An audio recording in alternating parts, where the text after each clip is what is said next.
Bom, essa é mais uma palestra da série de palestras Open Power que a gente tem feito aqui na Unicamp, em parceria com a NTC. Hoje quem vai falar para vocês sobre o OpenStack é o Marcelo, que está com a gente desde o ano passado, fazendo pesquisa, ele é aluno de mestrado, ele faz pesquisa em performance de OpenStack, comparando Power e Intel. Bom, ele vai falar mais sobre a pesquisa dele e sobre um pouquinho de OpenStack hoje para vocês. Com vocês, o Marcelo. Obrigado. Bom, boa noite. Como o Ceni falou, meu nome é Marcelo. Hoje a gente vai conversar um pouco sobre o OpenStack, mais ou menos o que eu estou fazendo lá como pesquisa de mestrado. Então, o guideline da apresentação que a gente vai passar aqui vamos dar uma breve conceituação de computação em nuvens, porque o OpenStack está diretamente relacionado com nuvem. Depois vamos ver exatamente o que é o OpenStack, porque ele está tão bem consolidado hoje em dia, porque ele está sendo tão bem visto, está sendo tão bem discutido na comunidade de tecnologia de informação. Vamos conhecer o OpenStack um pouco mais a fundo, ver quais são os pacotes que ele utiliza, como ele funciona assim, em mais baixo nível. Depois a gente vai dar passada um live demo, que atualmente a gente tem uma nuvem rodando no OpenStack, no laboratório ali no prédio da InovaSoft. E a gente vai dar uma passada no dashboard lá, no painel de controle, para a gente dar uma verificada como é que funciona, ver como as coisas são direitinho. E depois a gente conversar um pouco sobre as dúvidas, quem tiver alguma pergunta, algum questionamento.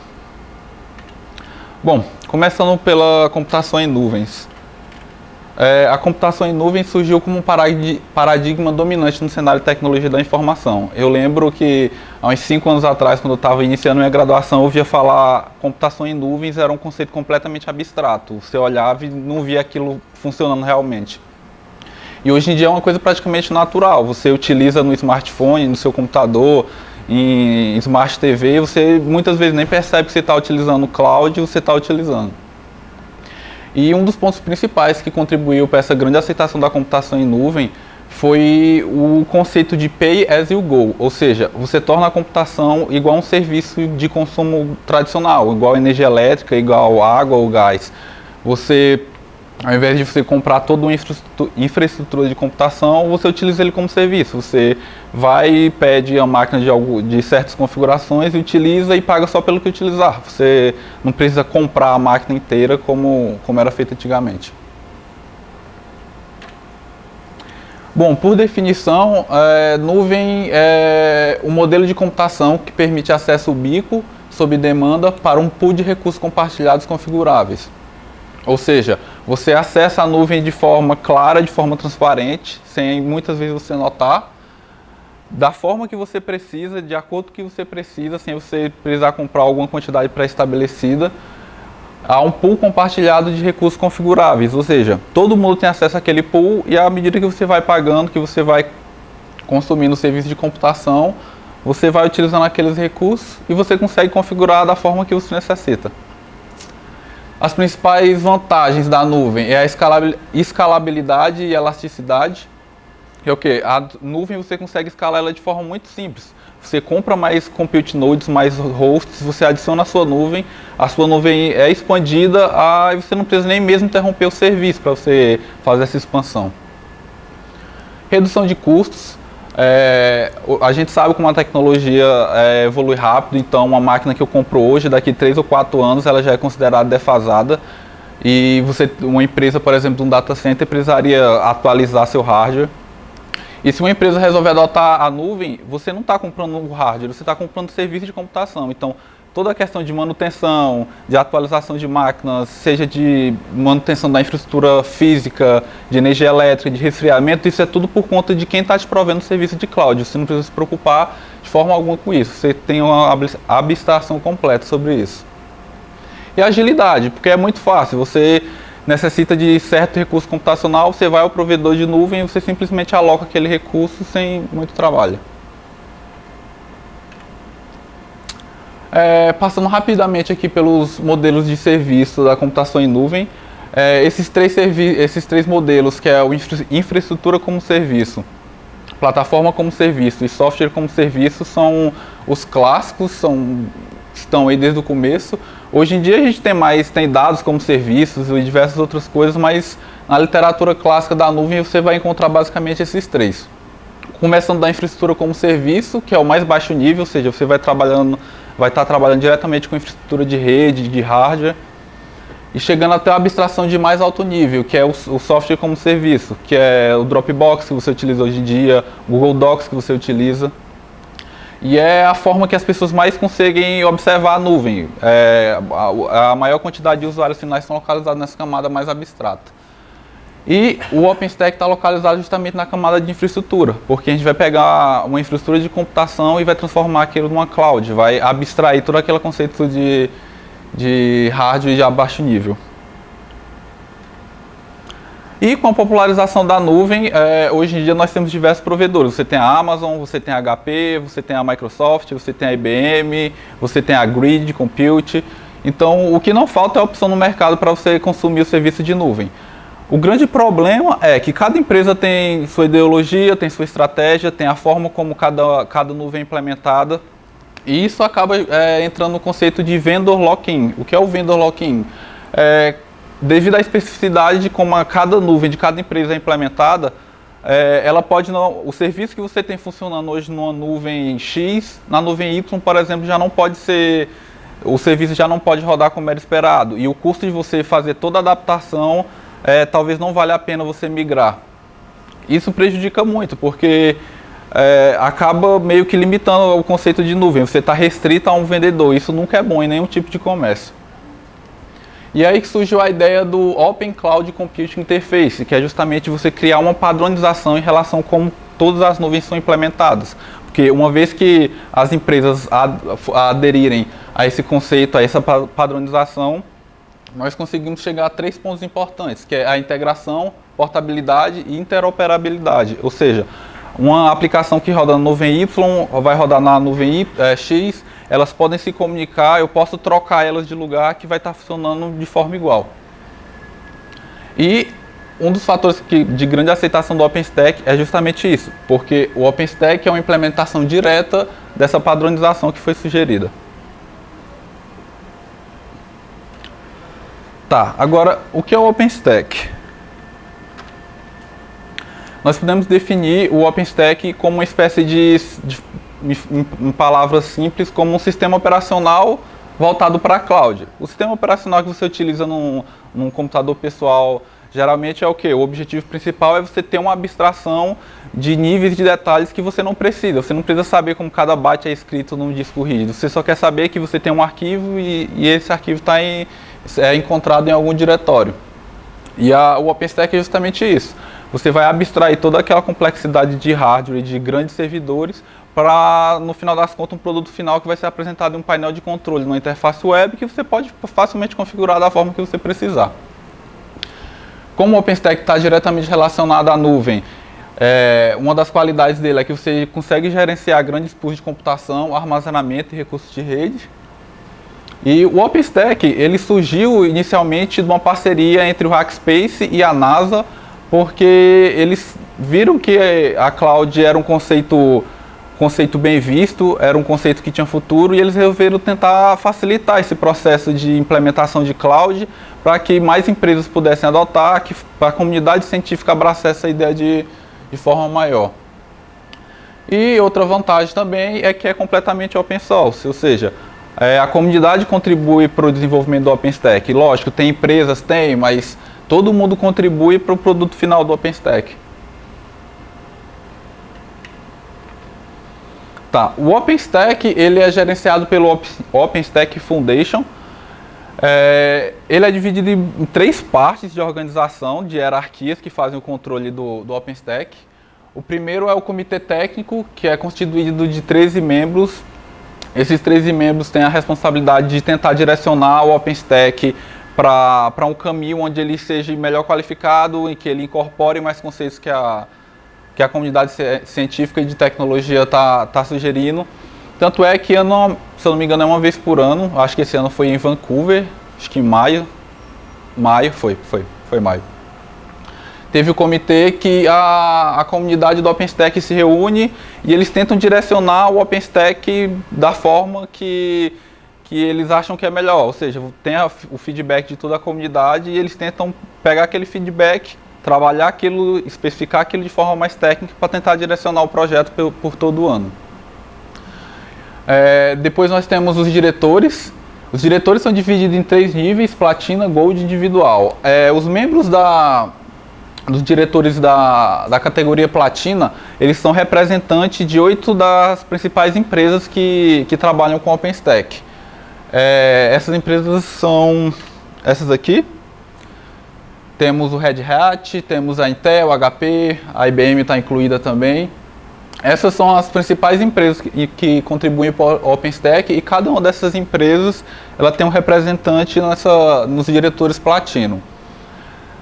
E no outro nível tem os diretores Ouro, que eles são 8 membros eleitos a partir de 24 empresas que são na categoria Gold também, que eles classificam tanto os diretores como as empresas de acordo com o nível de importância e de contribuição.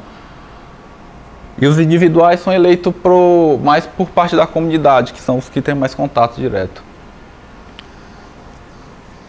E em outro nível está o comitê de usuários, que a comunidade, para tentar organizar essa forma como os usuários contribuem com o desenvolvimento do OpenStack. Um usuário, por exemplo, se hoje eu desejo começar a contribuir para o desenvolvimento do OpenStack, eu vou identificar um desses comitê de usuário e vou comunicar com ele e vou me afiliar a ele, ou seja, eu vou responder diretamente para eles.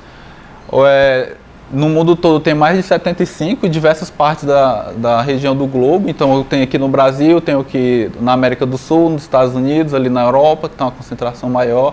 Então o usuário que deseja contribuir para o OpenStack, ele responde diretamente ao comitê de usuários. Se eu não me engano, acho que são mais de 500 empresas que contribuem atualmente para o desenvolvimento do OpenStack, em mais de 175 países. Então, assim, é um produto que está sendo bem visto. A comunidade, tanto a comunidade como as empresas estão contribuindo bastante para o desenvolvimento dele. Então, como funciona? Como eu já disse, ele opera na camada de infraestrutura de rede, e ele funciona, o OpenStack ele funciona através de vários subprojetos que eles funcionam como organismo, ou seja, cada projeto tem sua função e esses projetos se comunicam criando um OpenStack. Nós temos o projeto que é responsável pela parte de redes, temos os projetos responsáveis pela parte de computação, o projeto responsável pela parte de imagens de máquinas virtuais. E cada um deles tem sua função, comunicam entre eles e estabelecem o organismo chamado OpenStack. E o resultado do OpenStack é visto diretamente numa interface web, que é o dashboard, que você consegue configurar desde acessos de usuários, a projetos, a criação de máquinas, a criação de grupos de segurança, qualquer coisa relacionada com a nuvem você consegue fazer diretamente na interface web, sem você precisar ir por linha de comando ou qualquer outra coisa mais baixo nível. Então, os principais projetos para o OpenStack funcionar base, que é obrigatoriamente para você fazer uma instalação bem sucedida, você tem que ter eles, é o Keystone, que é o serviço de identidade, que ele cuida diretamente da autenticação de usuários, de permissão, para verificar quem tem permissão de usar tal recurso, que é o controle de acesso, e a questão do conceito de projetos que está inserido no Keystone. Por exemplo, vamos supor que na nuvem que nós temos atualmente lá, o curso de Instituto de Biologia, de Computação, desejam utilizar. Então, eu criaria um projeto vinculado para cada um dos institutos. E, por exemplo, vamos dizer que eu tenho uma máquina que é mais potente do que a outra. E o pessoal de computação geralmente pode querer para benchmarks ou coisa do tipo, que é o que eu estou fazendo. Você quer medir o desempenho da máquina. As máquinas do pessoal do Instituto de Biologia, por exemplo, se eles estivessem processando alguma coisa numa máquina que o pessoal da computação estivesse fazendo algum benchmark, isso afetaria os resultados. Então, através de projetos, eu posso separar esse grupo de máquinas e eu posso especificar, projeto tal, todas as máquinas criadas por esse projeto vai ser direcionado para o Compute Node 1 e o pessoal de computação para o Compute Node 2, que ele vai ficar isolado no caso. O outro projeto é o Glance, que é o responsável por gerenciar as imagens, Para a VM você vai ter o Fedora, você vai ter o Windows, você vai ter o Ubuntu e qualquer outra distribuição. Esse pacote que vai gerenciar, que vai armazenar e cuidar de como ele é incorporado na nuvem. E o conceito de snapshots também, porque, por exemplo, vamos dizer que existe alguma demanda muito grande de uma máquina que já seja pré-configurado com Hadoop ou com algum benchmark específico. Então, eu posso criar aquela máquina utilizando o Fedora, por exemplo, configuro todo o ambiente e dou um snapshot naquela máquina e importo ele com uma imagem. Ou seja, outros usuários que poderiam utilizar essa máquina, eles já poderiam, somente no painel de controle lá, ao invés de escolher Fedora e configurar o ambiente, eles poderiam já escolher a máquina que tinha o ambiente configurado. O OpenStack Compute, que é o conhecido como Nova, que ele é basicamente o core do OpenStack, é a parte principal. Todos os outros projetos vão funcionar em torno dele. Quando eu quiser criar ou alocar uma máquina virtual, por exemplo, o dashboard, através do dashboard eu vou dar uma chamada no Nova, o Nova vai verificar se o usuário que pediu a máquina tem permissão ou não para aquele recurso, vai verificar se a imagem que ele solicitou existe, se tem IP para alocar para aquela máquina dele e então devolver a máquina criada. Então, mais lá para frente eu montei uma figura mostrando basicamente o fluxograma que na criação de máquina virtual vai dar para identificar certinho como é a parte principal.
exemplo, que o usuário pode ter acesso.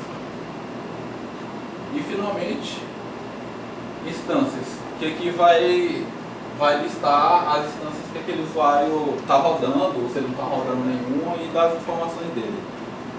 Vamos criar um exemplo aqui, criando uma instância. Quando você vai criar a instância, aparece que tem ES, você escolhe a zona de disponibilidade, que é basicamente, quando você tem vários compute nodes, você consegue juntar todos aqueles compute nodes em zonas. Geralmente, o que o pessoal faz é, por exemplo, se eu tenho 2 servidores em lugares geograficamente separados, você coloca zonas diferentes. Você coloca um nome para a instância.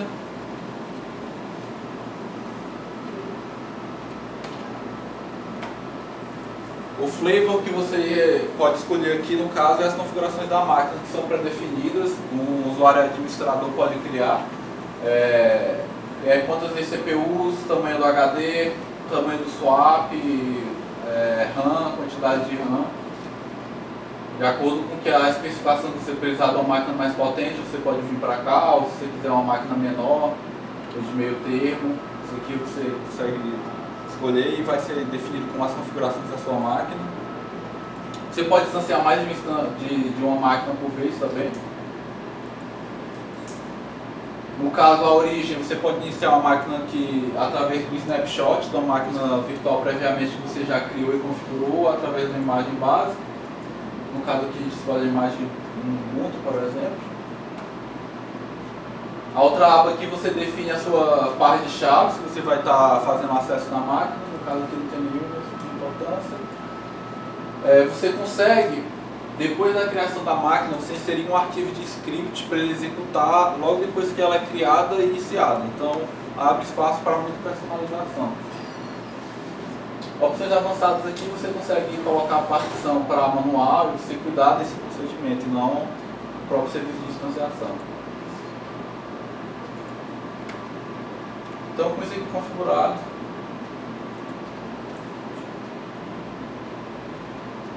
você dispara a máquina e ela vai entrar no processo de criação da máquina.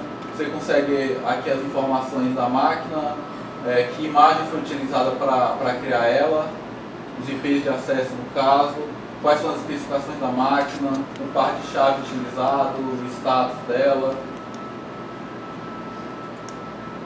Você consegue reiniciar, editar também, você pode colocar mais RAM depois ou mais processadores, se for sua necessidade.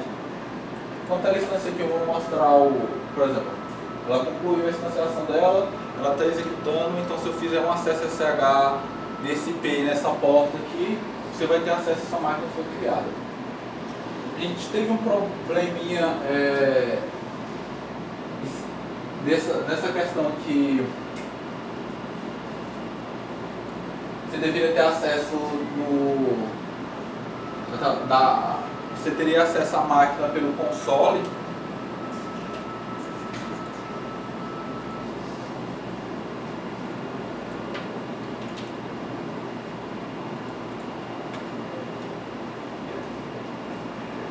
Só que a gente não conseguiu fazer tem um bugzinho, a gente não conseguiu fazer funcionar, mas a gente está cuidando disso.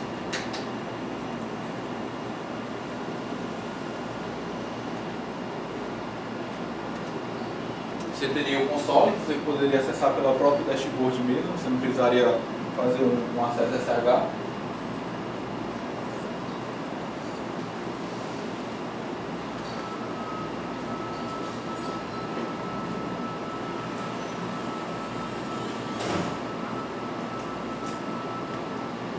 Bom, essa é a visão que um usuário comum tem. Agora a gente vai mostrar a visão do administrador, que ele vai ter muito mais opções.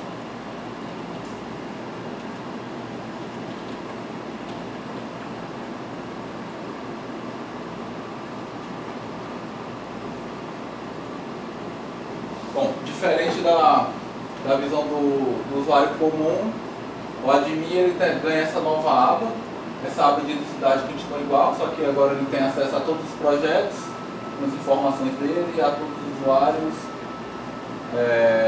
Através daqui a gente pode verificar o usuário do professor Rodolfo, que projeto ele está alocado, ao alocar ele para outros projetos.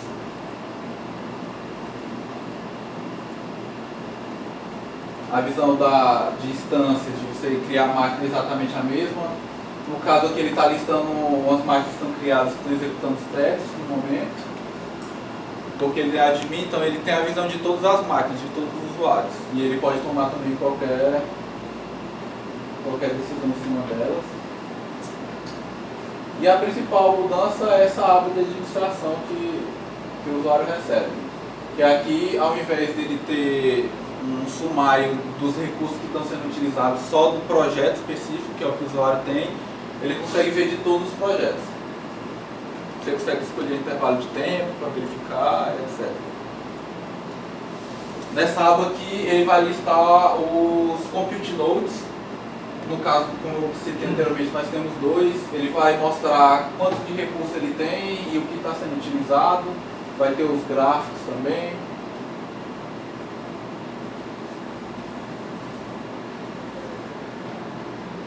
Agregadores de host, que é um conceito um pouco mais avançado do OpenStack, que você consegue agregar hosts de forma que você cria um grupo de máquinas que você consegue dar permissões especiais para ela. Por exemplo, vamos dizer que eu tenho duas máquinas que têm suporte a processamento de GPU, por exemplo. E eu não quero que o usuário que não vai estar utilizando esse recurso esteja utilizando essa máquina, porque não tem sentido. Eu quero que somente os usuários que vão estar utilizando isso que tenham acesso. Então, eu consigo colocar um filtro, por exemplo, nessa máquina aqui nós temos um filtro que somente usuários de determinado projeto vão poder criar máquinas nesse grupo de hosts aqui. Mas isso aqui poderia filtrar por recurso também que a máquina tem. Abre espaço para diversas outras personalização. Aqui lista instâncias, igual a outra parte. Os flavors, que é as características, as especificações de máquinas. Aqui você consegue editar, criar, excluir. Você define nome, quantos processadores, quantidade de RAM, quantidade de armazenamento. As imagens que estão disponíveis. Naquele outro usuário, por exemplo, nós só tínhamos duas imagens. Mas no administrador nós podemos ver outras três aqui, que são imagens da categoria de snapshot. Que, ou seja, é um sistema base que eu configurei previamente com os benchmarks que eu estou utilizando para toda vez eu não precisar repetir aquele processo. Padrões aqui eu consigo definir limites para cada do meu ambiente, quantos vCPUs o OpenStack no todo pode trabalhar do que eu estou oferecendo, quantidade de grupo de segurança, um sistema de cota simples. Informações do sistema, por exemplo, os serviços. Como eu falei, por exemplo, o Clancy, que é o de imagens, é um serviço de imagem. Ele está localizado no host control e ele está habilitado. Se algum desses serviços aqui tivesse caído por alguma razão, eu conseguiria rapidamente saber como está meu sistema somente vindo aqui, informações de sistema. Eu saberia se todos os projetos, se todos os subprojetos estão funcionando ou se tem algum caído. Mas é isso.